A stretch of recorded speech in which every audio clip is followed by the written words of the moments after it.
Hi there. Coming at you for week 7 of how I'm using self-coaching tools to manage my mindset during a 3-month YouTube challenge.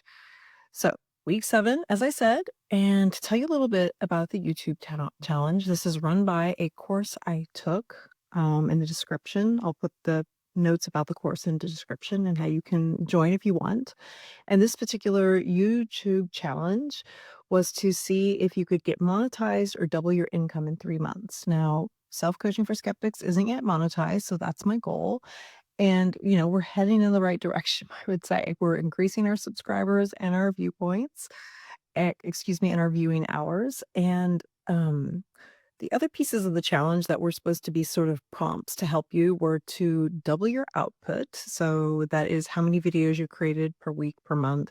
And I've successfully done that. I was creating one per week and I'm now averaging more like two.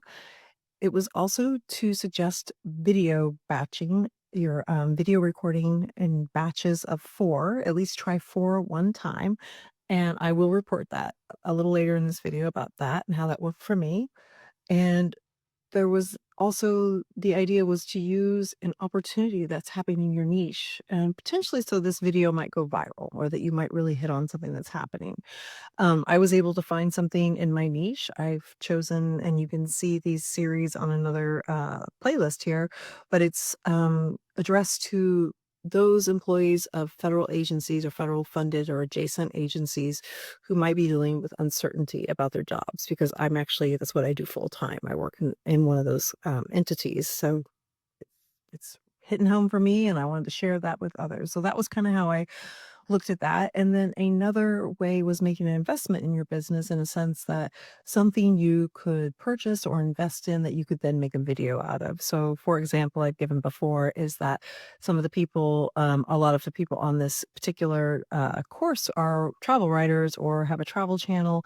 And so they might invest in like a cruise or a hotel room and do a comparison of another hotel room or cruise and do a video about that. So you are investing in your business, but the idea is that you'll get a return on that. So I haven't quite done that. I've got some ideas here for self-coaching for skeptics, so we'll keep going with that.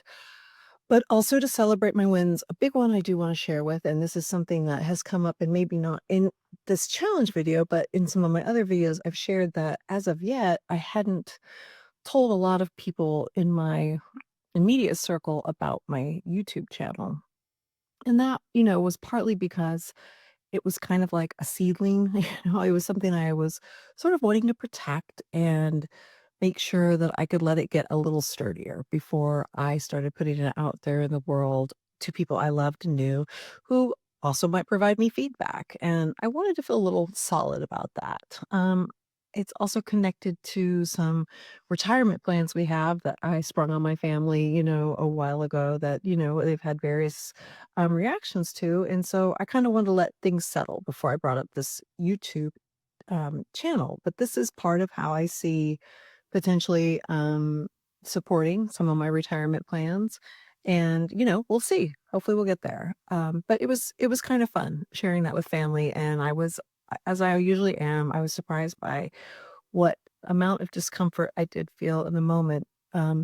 Was much less than what I had potentially imagined. So there's a self-coaching tool to remember that often that kind of ripping off the Band-Aid effect is a lot less painful than you think it's going to be when you've sat around and worried about it and anticipated all this potential discomfort. It was actually really fun and got to share that with people. So that was a good win this week. So the other wins would have been, continuing to go ahead and record a video, even though I am out of my routine. I wanted to make sure that I was able to do that here at where I'm visiting with family. And I still am, coming up with some new ideas. I feel like one thing that happens when I'm creating videos regularly is that I also am finding that I get more ideas. So it's nice that when you're recording at this like level of output, there's also a chance to get lots of ideas generating. Somebody comments on your video or someone, you know, uh, posts something in the community like, hey, this really helped me in this particular way. I was like, oh, that's great. It's a great idea. So those are some things I'm considering.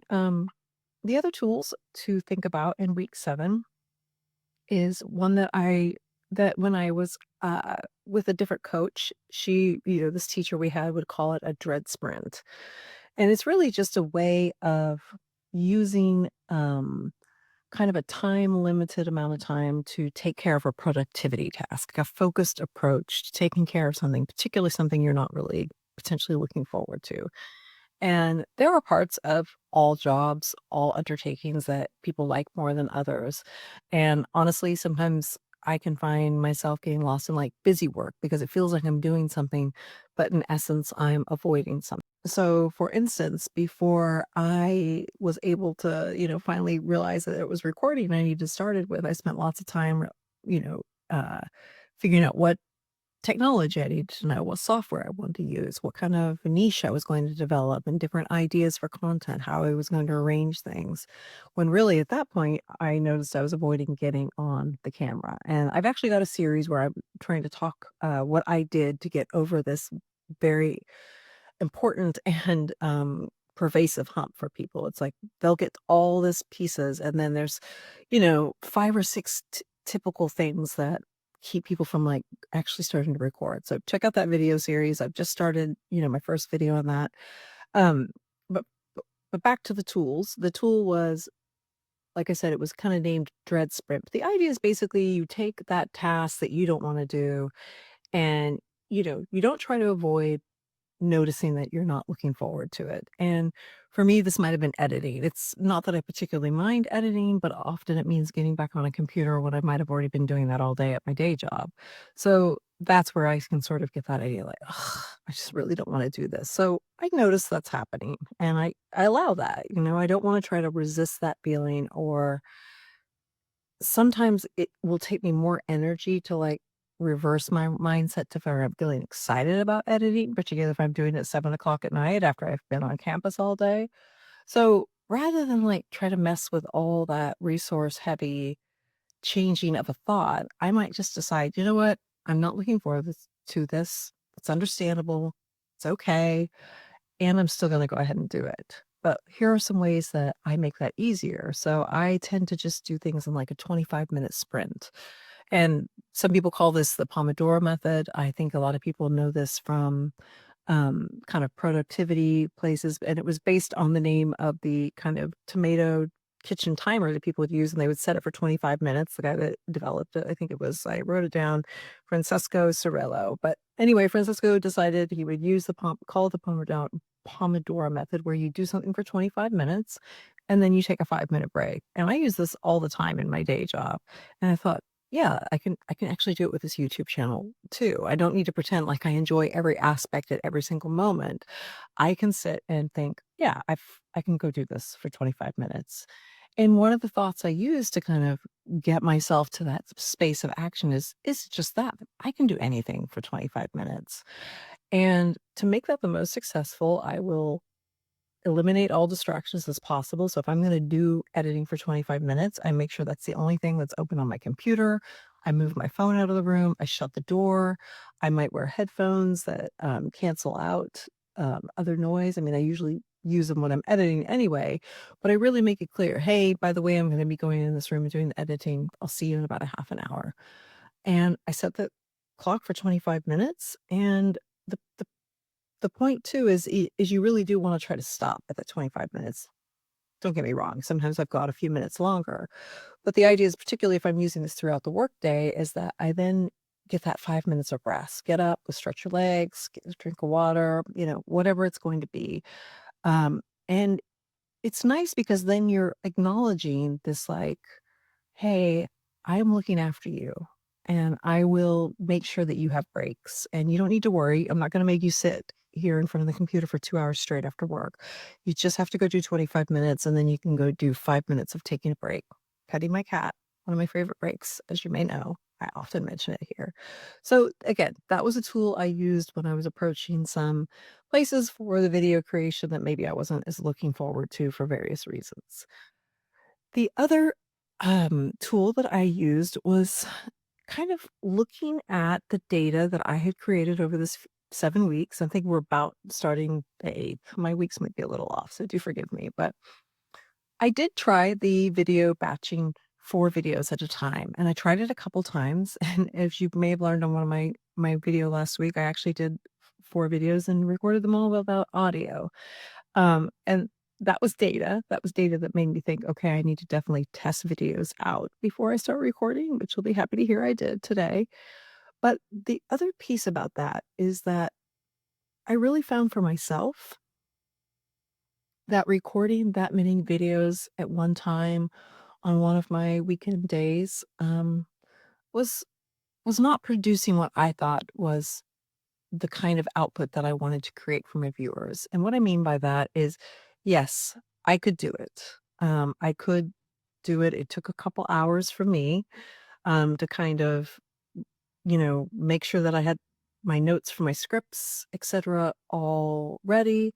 But I did find that on the 3rd or 4th video, it usually was, like, one of the 2. So, like, I would think the first 2 went great, I'd be kind of pumped up, and I found that I could kinda do them in 1 or maybe 1 or 2 takes, or just if there was, like, 1 error in them.